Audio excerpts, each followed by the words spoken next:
There's a big concern among the science community that the gap between the layman and them is getting bigger.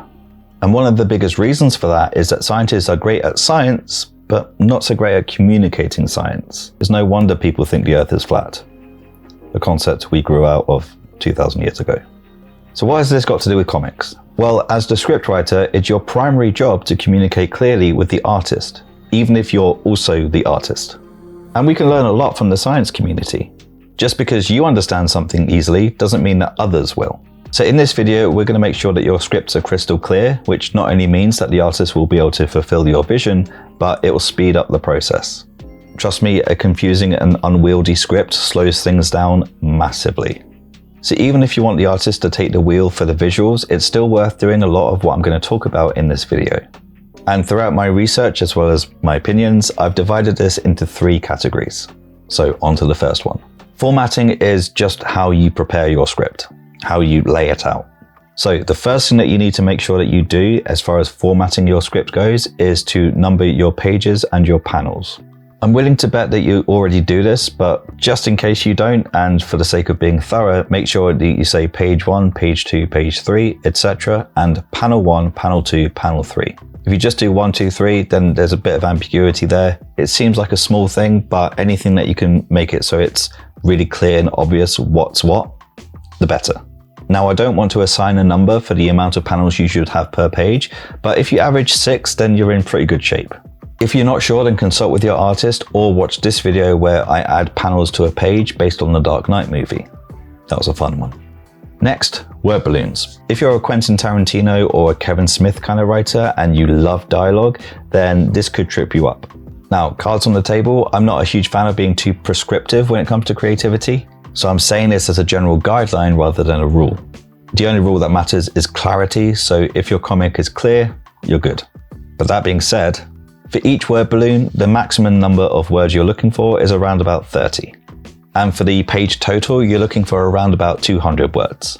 Use that as your starting point and see if it works for you.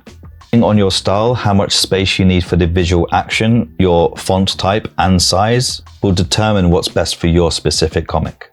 So if you're able to fit more word balloons in without cramping the panels, then do it. If not, don't. You might have seen some scripts where the speaker is capitalized. The reason for that is because it helps separate the dialogue away from the instructions or from the stage directions. Again, this is all about making it easy for the artist, or for your future self if you are also the artist. You want the artist to be thinking about the visuals, not trying to decipher your script. Final thing on formatting is how you decide to separate your pages. You may decide not to do this at all and just have page 1 through to 99, and that's fine. But it can also help with your organization if you separate your pages into chunks or chapters.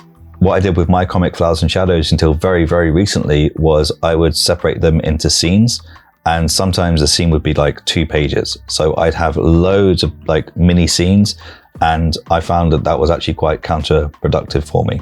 So instead what I've done is I've split the entire book into 5 separate chapters, and they're all around between 20 and 28 pages long. Not only has this helped me with organizing rather than seeing a huge list of 124 pages, it's also helped to break up that giant goal into 5 smaller goals.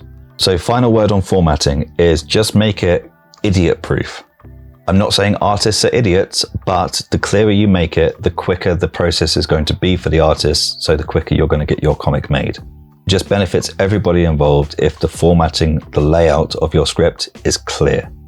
So, speaking of clarity, the second category is instructions to the artist and the letterer. Now again, this is a general guideline rather than a rule, and it's largely going to depend on the type of artist you're working with. But broadly speaking, this is what an artist needs to know for each panel. Who is in the panel? Where are we in the panel? What is the action in the panel? And any specific notes about the panel, for example, if you want to show a specific emotion. Broadly speaking, that is it. You can get really granular with the details if you want, or you can allow the artist the freedom to interpret that how they want. Some artists like a lot of description, other artists don't. So if you're working with somebody else, just try and get to know what they like the best. For me personally, if I was a writer looking for an artist, I would write detailed descriptions whether they liked it or not.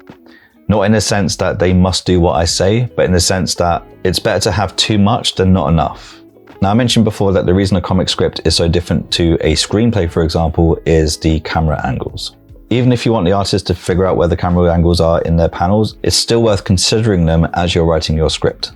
So if the panel is an establishing shot, make sure that's the first thing that you write in your description. Again, you want the artist to look at that and immediately know how big the panel is going to be. For the letterer, a lot of the instructions are going to be within the dialogue itself, not just the stage directions. Now, there are a lot of things that we can do with our letters, for example, to indicate volume. Smaller font sizes indicate talking quietly and larger font sizes indicate shouting. And if you want the letterer to know that your character is talking quietly, for example, then you can put the words quietly in parentheses just after the character name, like this. And if you're not working with an experienced letterer or you already know what your font size is, then you could even be specific and say that the font size is going to be 5 for when they're talking quietly and 7 for when they're talking normally, and 9 or 10 if they're talking loudly. Again, same with the artist, make it clear. For the sound effects, you could put it within the stage directions if that makes sense to you, or you could put it on a separate line away from the stage directions and the dialogue. Wherever you put them, they're usually indicated by the letters SFX followed by a colon and then whatever onomatopoeic word follows. The third and final category that I'm going to talk about is the nice to have but not need to have.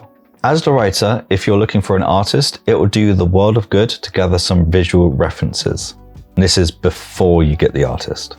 The reason for this is that you're not saying to the artist that these are your references, you're saying to the artist that these are the references for your references.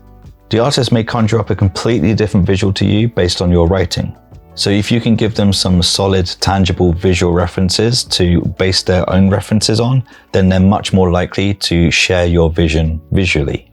So if you're writing a sci-fi comic, for example, there's a significant difference between the aesthetic of Stargate compared to Star Trek. Whereas the artist might think of Stargate when you really want it to look more like Star Trek. So if you have some visuals to complement that aesthetic, then that's just going to make that process a lot easier. Another thing that will make the world of difference is having a character sheet for each of your characters. Things to include that can help are age, sex, height, weight, and personality because they can all inform how the artist draw them throughout the comic. Especially personality. Because if your character is a hothead, then the artist will likely draw them in more tense poses, whereas if your character is more cold and calculating, they'll probably be a lot more subdued and relaxed. And having that information as the artist can help bring that personality out visually. Finally, it can really help if you have a general layout of the specific buildings that your comic scenes take place in. Again, you don't need to be a great artist to do this, literally just draw the schematics of the room, so just draw boxes. That way the artist knows where the doors and the windows are so that they can remain consistent. This is a huge time and stress saver. And again, the artist can then focus more on the action and the dialogue and the story and less about the logistics. And bonus points if you learn how to 3D model as well, which also doesn't require drawing skills, because that will help massively. I do some of the things mentioned in this video, but I don't do all of them. So I'm not suggesting that you take all of them on at once, just take on a couple and see if it makes things easier or not easier. To be honest, I've probably made things harder for myself by not doing some of these things that I've talked about for my comic Flowers and Shadows. And these are lessons that I'll take into the next comic that I make. Big shout out to Wakey for suggesting this video because I learned a lot from it, and I'm going to recommend you watch this video next.